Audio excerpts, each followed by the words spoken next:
For those of you who are joining us, my name is Kelly DeLucia, and I am one of the listing agents at Welch Team Keller Williams. Of course, George Pottencoulin is here with me as always, and this week we have a special guest for everybody, Quinton Harris from Bank of England. I want to give Quinton a second, or maybe more than a second, maybe 30 seconds to introduce himself to everybody. Quinton's the area manager of one of the Jacksonville Bank of England office. He's been doing that since 2011. Is that correct? Since 2009. Since 2009. Oh, 2009, so even longer. So you've got a lot of years of experience on our chat today, and we are going to get things kicked off. There's George and I. Fantastic. Thank you. Fantastic. But let me stop. Let me give you the full screen for a second so everyone can see your face when. All right, go for it. Well, thank you guys for having me on. I apologize for being at home today. So I'm kind of we got my little man plays baseball and was in Cocoa Beach, and we came back and a lot of the team was diagnosed with COVID. So we're all homebound right now, which is just unfortunate, but we are making the best of it. So I'm here today and thankful to be on the call. It's actually one of 4 Zoom calls I've had today regarding this kind of stuff. So excited to be here and look forward to talking more about it with everybody. Absolutely. And we appreciate you being here with us, especially since you're, trying to take care of your family at home. George is on the road in his truck. I am at my home office as well. So we're all kind of spread out here today. All right. It's the way of life in real estate. It's how it always is. 100%. So without further ado, let's go back to our presentation. Maybe. All right, so you guys are used to by now us doing our local trends. We're gonna do a quick overview of what we see on the market, what's been happening with mostly resales and some of the new construction starts in the local North Florida area. But then we're going to take a deeper dive into some of the local economics of everything with Quinton. And he's been really great at keeping our office up to date over the last 13, 14 weeks as well. So we appreciate his partnership. So if you guys didn't see earlier this week, 2 days ago, I believe a new report came out basing how quickly were national, cities across the country recovering in terms of, their economic index. And here we are, Jacksonville, number 11 nationally. And when we talk about home sales, we were down 0.6 from last week. But overall, we've been saying this week in and week out, George and I, that everything here is moving. It's moving quickly. We have a lot of pent-up demand, which we're going to spend time talking about today. And that's what's driving that push to be, number 11 in the country in terms of where we are as a real estate market as a whole. Anything you guys want to add to that? I just think it will you pretty much got it.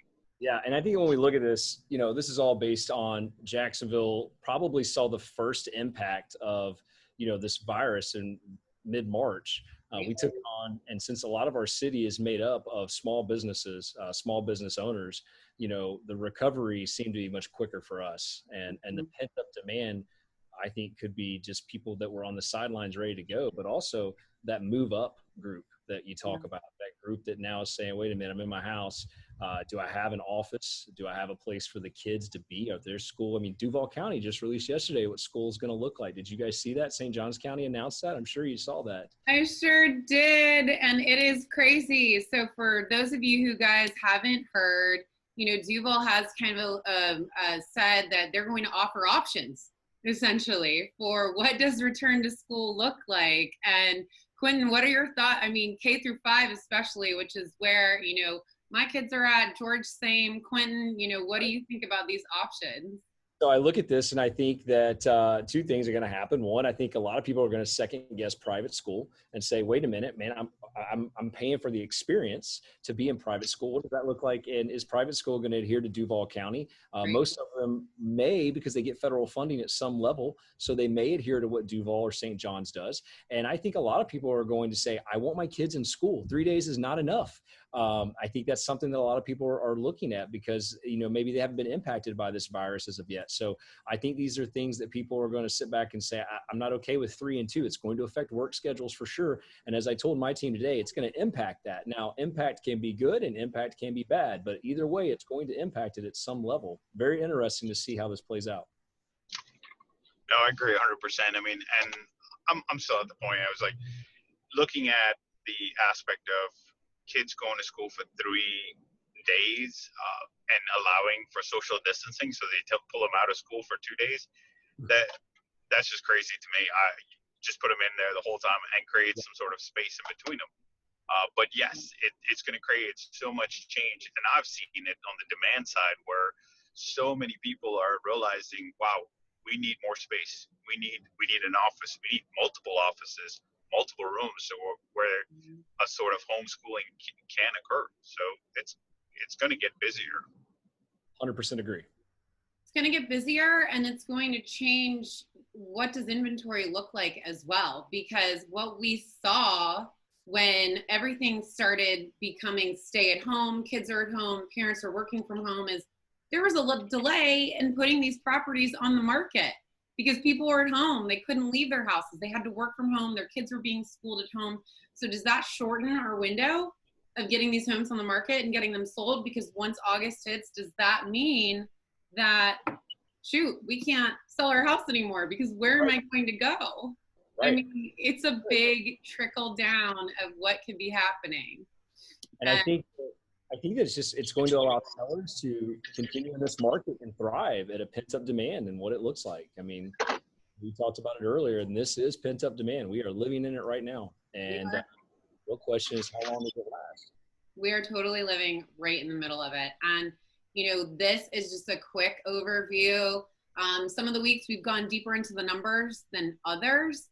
But, I just took from January 1 of 2019 and compared it to June 24th from this year's January 1 to 2020.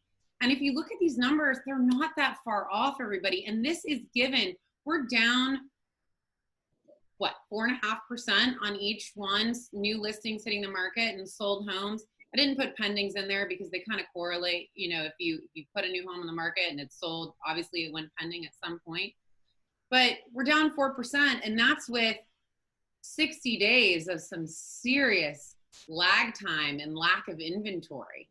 So when we get further into this conversation and we talk about what does pent-up demand look like, what does low inventory look like, how does that affect the number of homes that are coming on the market and what can be sold, you're really going to see, and I'm just going to flip to the next slide, you're really going to see that, everything is probably better than what it appears, even on paper, in terms of how quickly the market is moving. If we had the inventory, as you can see, we would be selling the homes. Last week, this week, the week before, the last 3 weeks have really been flat for the most part.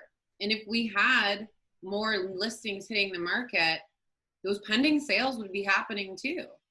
And sold homes, of course, we have that lag from when did things go under contract, 45, 60 days. So how did that impact when homes were sold? But overall, guys, I mean, inventory is holding back sales.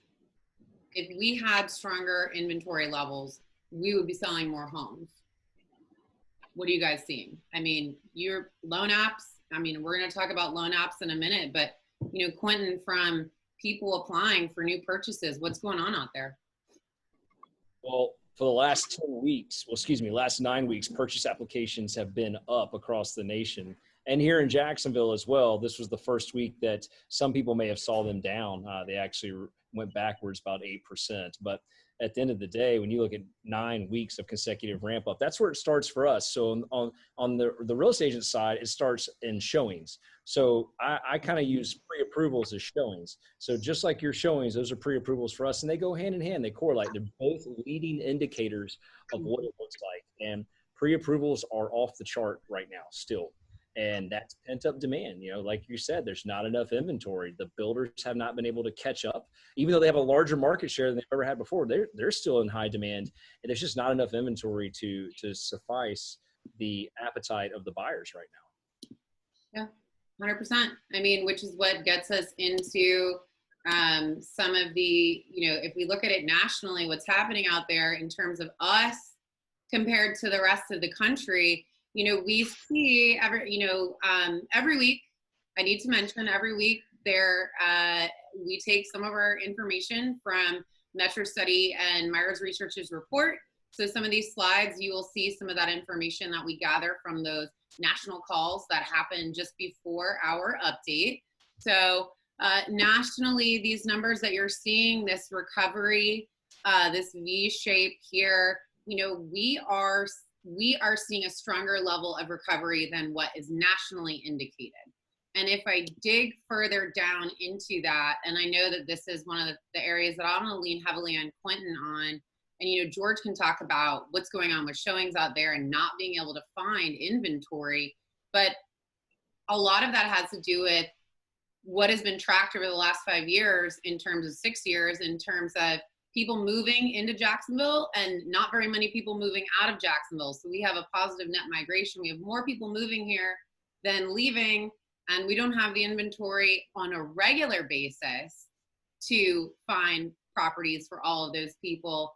So now what happens when inventory levels are even lower? Yeah, no, I agree. I mean, this is a great slide to see how much has changed over the last 7 years, to see how Jacksonville has quickly risen up the charts. And yeah, the other aspect of, you know, the conversation was about the new construction. Yes, there was a ton of demand for that, but the one thing that I've seen here locally was that the builders weren't able to keep up with it. So more than likely, we're going to see a shortage of new construction inventory as much as we have resale, and that's going to bring a crazy amount of demand for any home at this point, and people are going to be willing to kind of pay any price, which they already are at this point, because if it's the right home, the right area, people are willing to overpay for it. It's nuts how much the demand is right now. Yeah. So this is one of my favorite slides besides the whole color situation. It's very overwhelming for some. Super painful in my eyes, and I know Allie mentioned that in a call that she was on. But the reality is, if you look at Austin, for example, Austin's ability to get permits and things taken care of is showing up big time on here. And the resistance that Jacksonville has in some of the counties, just in lack of staffing and the ability to get things done, is also showing up. Jacksonville could very easily be number one in all these categories, very easily. But just to George's point, the building situation and the permitting delays and the things that are happening on the builder side is actually making that harder on the builders to get it done than it is the builders in Austin. And that is a major differential. And the other thing is that Jacksonville was named last year as one of the top millennial cities to live in. So what you're seeing is an influx into our city, but also you're seeing people basically not leave, like you said. So the maturation level in Jacksonville is much higher than it's ever been. And if the people weren't even moving in here just on a normal basis, we would still have a housing shortage. Add all those other factors in there, we have a real big housing shortage. Right. Yeah, 100%. And oh, by the way, for those of you that it's getting really hard to see on here, Jacksonville is in the whites. So we're right here and here and here and here and here. We didn't get the blue, the green, the purple. Thank goodness. That was hard to see. I know. And it probably shows up a lot smaller for those of you watching on your cell phones. So we apologize. But moving on. So builder sales. So what happens if we don't have resales? If we don't have people putting their home on the market, where do we go? We turn to new construction. And, part of that you guys just touched on, Are we getting the permits taken care of? How quickly can we get out there? How quickly is the city and the county helping us out in that department? You know, if the builders had greater inventory, would the builders be selling more homes right now? But as we can see, here we are. Gray is last year. Blue is this year. So you can see the new home share, the total share of new home sales has gone up, even in this, you know, even with, you know, and because where do you go? If you have to move here and you have to be into a home, what are you left with? Not much options. I mean, this is it. And I know that the builders' inventory of move-in readies are steadily decreasing quicker than they can actually produce them. Yes. Oh, and absolutely. You know, what? And Go, George. sorry, I was just gonna say. I was going to ask you, George, and I think you're probably going to that, is what, you know, when you have somebody, you're taking them to a builder, what are those inventory levels looking like? And are people making sacrifices in what they want just because they have to get into something? They are 100%. I mean, inventory has been significantly low over this past month. A lot of the builders that did have inventory have sold out of them pretty quickly. And because of delays in getting starts, permitting, just management decisions on not initially in the first 2 months of the virus, not to go through and add new starts in, has created this lag where even though they're moving forward on everything, they're still 6 months away from having a home built, which is definitely hurting a lot of people that need a home now.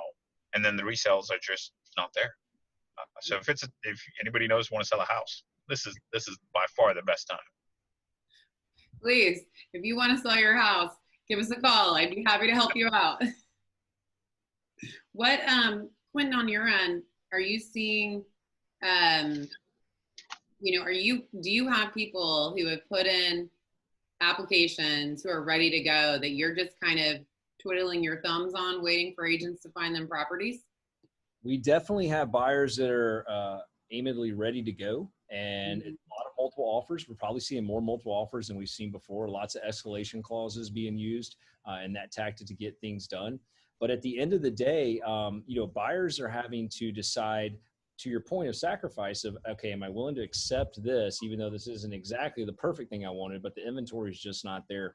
So we are seeing that, and we're seeing a lot of concessions come across and a point for that. Seller concessions. I've seen a couple instances where buyers are offering concessions to win the deal. So a lot of unusual just things in this market, which is a sign of pent up demand. You know, people try things outside the box. You do. You're right. So what then? New home. Well, we just really kind of touched on this, you know, Jacksonville, just so you can see it laid out, you know, where do we rank in terms of new home sales change year over year? 3, you know, and for people, it blows my mind, honestly, that, and maybe you guys can chat about this too. Whenever I run into somebody, you know, we haven't really seen a whole lot of people lately. Everyone's really, you know, not going out as much as they were before. We're social distancing, we're working from home. So when I do run into somebody that I haven't seen in a while, everybody asks, like, oh my gosh, are you okay? Like, how is real estate? Because there's really large misconception that because the national news says we're struggling, that people here think that we're struggling, which is one of those reasons why we do this every week, is to shout it from the rooftops. Our local real estate economy is doing great.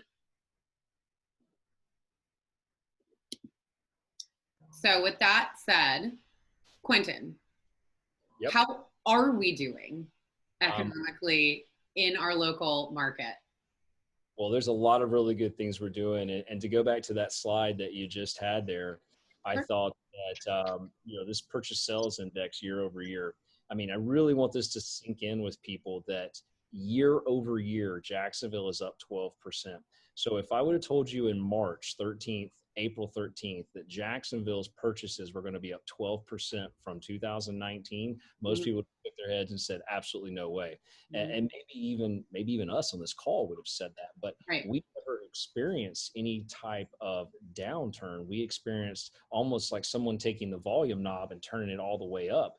And it's really, really been eye-opening because going in 07 and 08, we were on the reversal of this.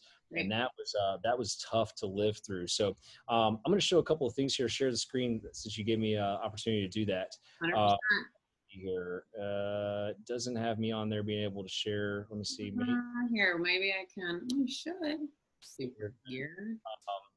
Let me make you the host. Okay.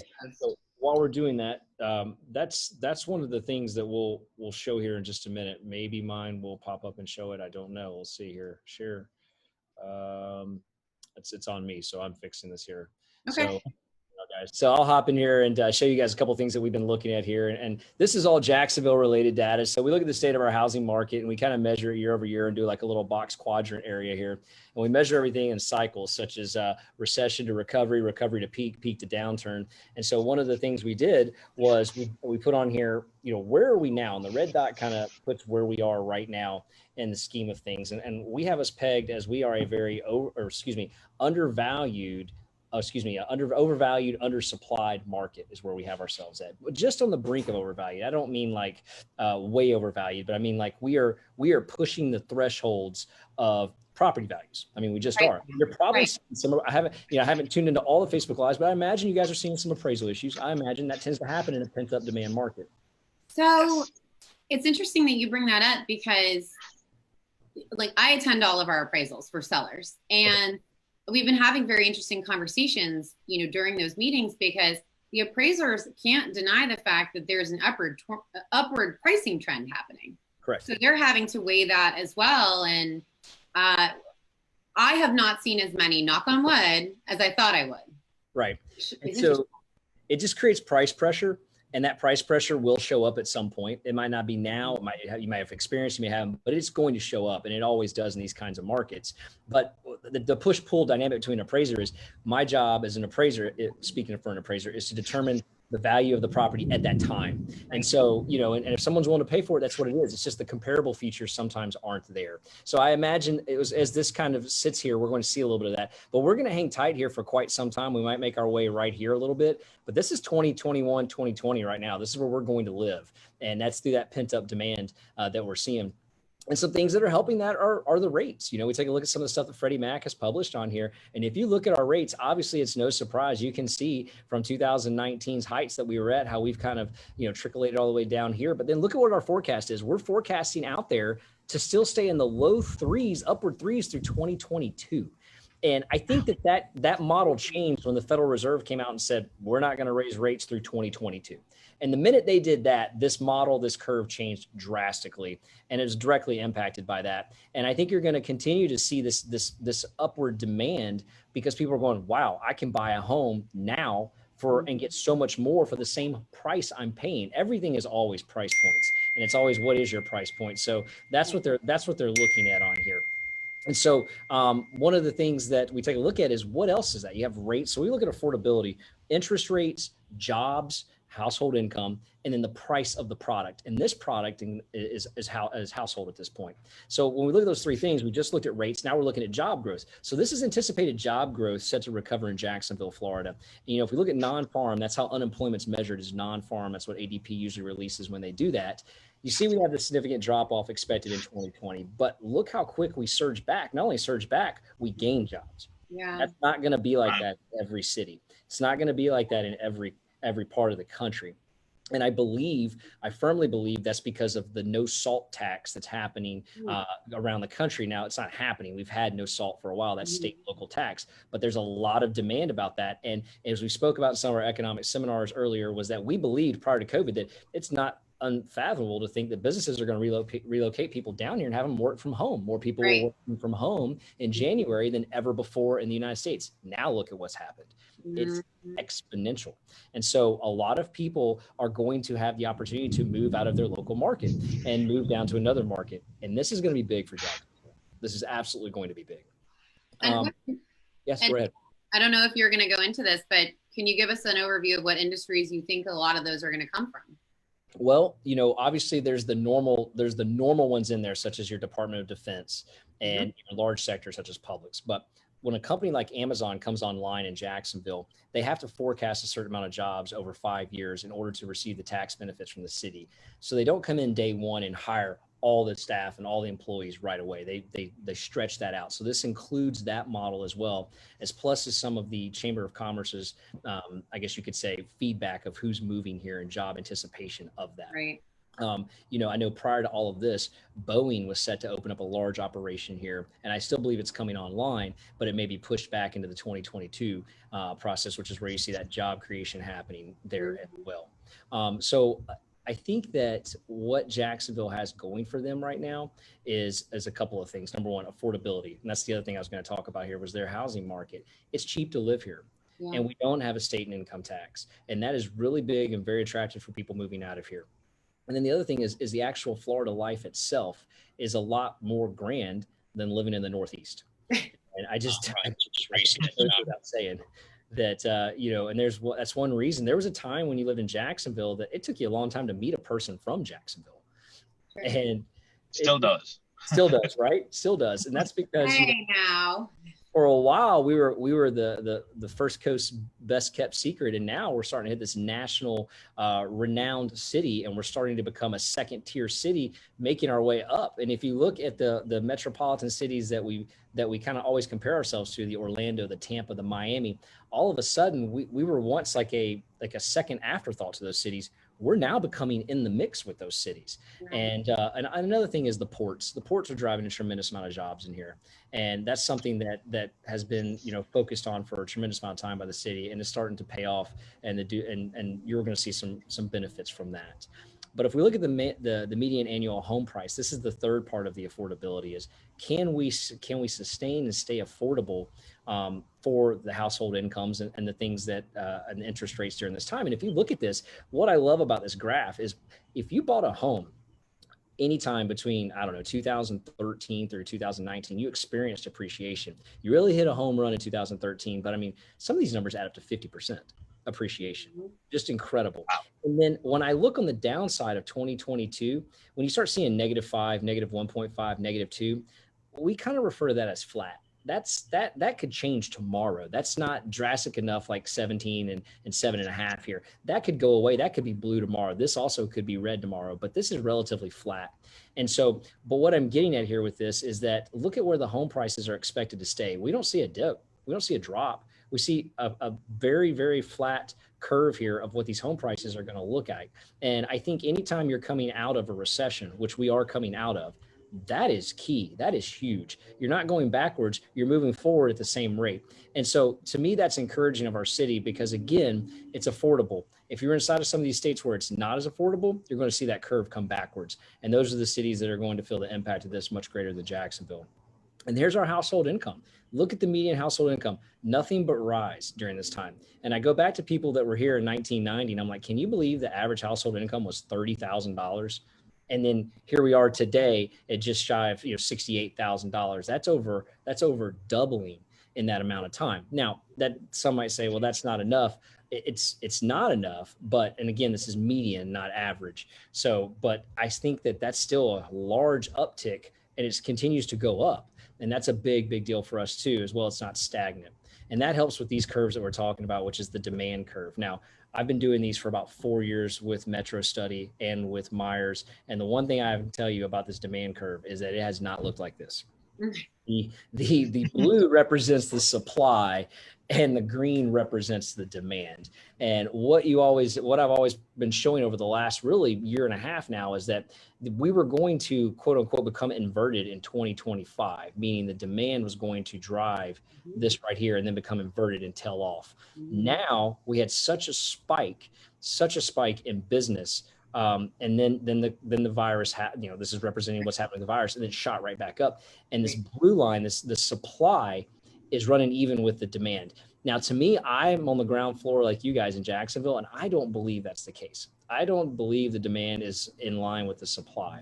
But I also believe there's certain sectors, if you take the NEFAR stats and break it down, there's certain sectors in Jacksonville that have plenty of supply, certain ones that do, if you look at those sectors. But overall, if you blend them all together, they're saying that the supply and the demand is in an equilibrium here in Jacksonville. And if I can't really blow this up, but if I was to blow this up and take a look at it, the supplies, the demand's higher than the supply, just a little bit here. And it's going to continue that way. And this is a little better curve. Look at the evaluation. This is what can you afford versus what's the historical home price. And the blue line represents the historical home price. And the green line represents what the income is to support that in the households here in Jacksonville. And if you look at where we are today, our income is supporting these home prices. But as we talked about that pent up demand and that upward price pressure, we see that tailing off at the end of 2021. And so I guess where I'm going with this is if you're a seller, if you're a buyer, if you're, in the market to buy a home, but more or less sell the home, now is the time. The next 12 months is the time for you to get the most out of your home. And it's also the time for you to look at other homes that are available out there. You're just not going to see another market like this one. Last time we saw a market like this one was in 2009. Right here. Now, some people might go, oh my gosh, Quinton, 2009, that was not a good time. Major difference, major difference. And that major difference stems from the actual mortgage market itself and the credit availability market itself. And then more people are putting more money down now than they are before. The average loan to value on the home right now is 81%. In 2009, it was 92%.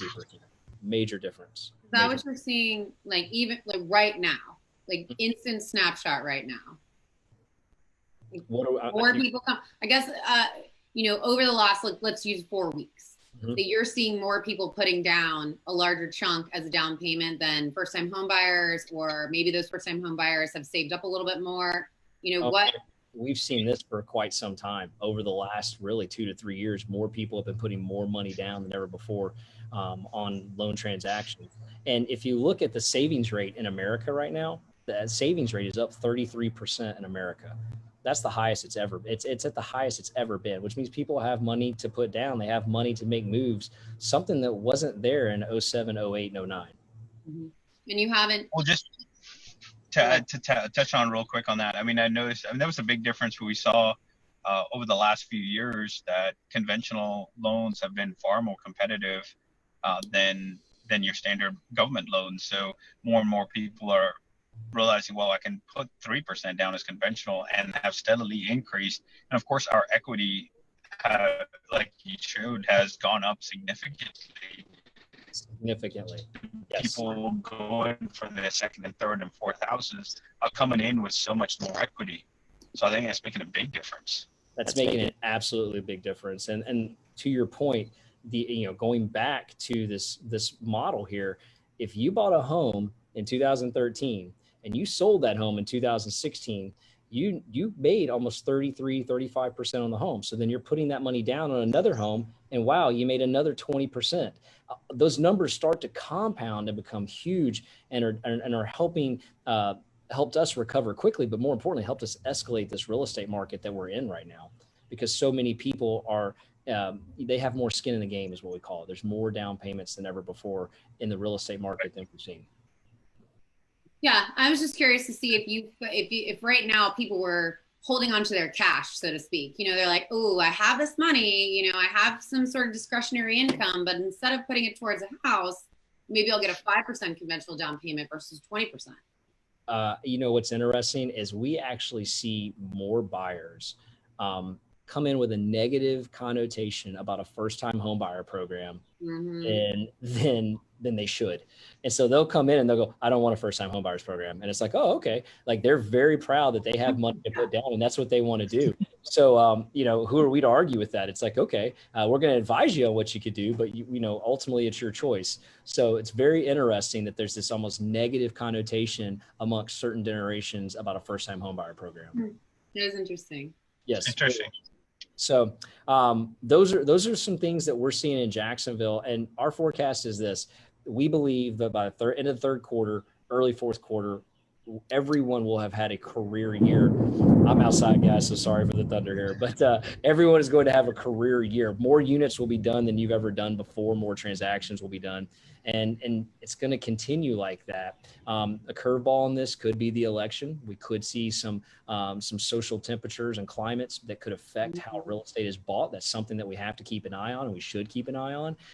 But right now, we are expecting a groundbreaking year in real estate. And in Jacksonville, we anticipate this for 18 months. We anticipate this to be this way for 18 months in Jacksonville. for our industry. And it's something that is definitely going to be fun to watch, but also extremely stressful. I'm really excited for our industry. I think that we have an opportunity here. And I think that, sellers are in a great spot, like we've talked about. Buyers in a great spot. They can buy more. The affordability index for buyers is fantastic. So, hopefully we see some more industry shift and businesses come to our town as well over the next 24, 36 months. I agree. And if I'm a buyer and the home is not exactly what I want, you have to ask yourself, when are you going to find the one that you want, and how long are you willing to wait for it? And are you willing to see a price increase for that as well?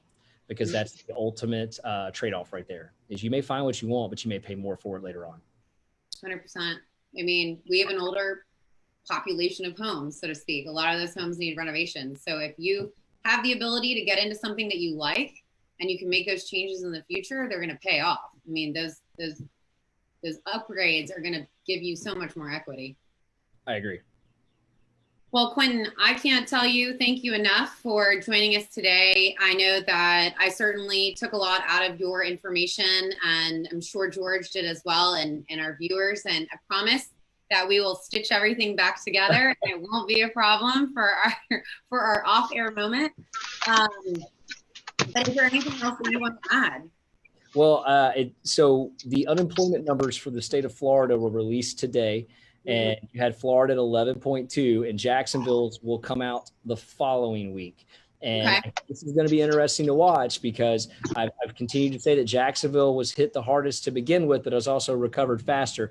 Right. With this recent, whatever you call it, breakout that we've had, how is that going to, it's not going to reflect in the numbers we're getting, but how is that going to impact us over the next 90 days? But I think that Jacksonville's unemployment numbers are going to go below double digits. We'll be one of the first cities below double digits. And I think that that's really encouraging for us in the long run. People getting back to work, people feeling more comfortable, the environment's getting back to pseudo normal. And that is a big win for all of us on this call and for our viewers. Well, I really appreciate, Go ahead, George. Did I cut you off, George? No. I think maybe. No, I was just saying, I agree. I think maybe our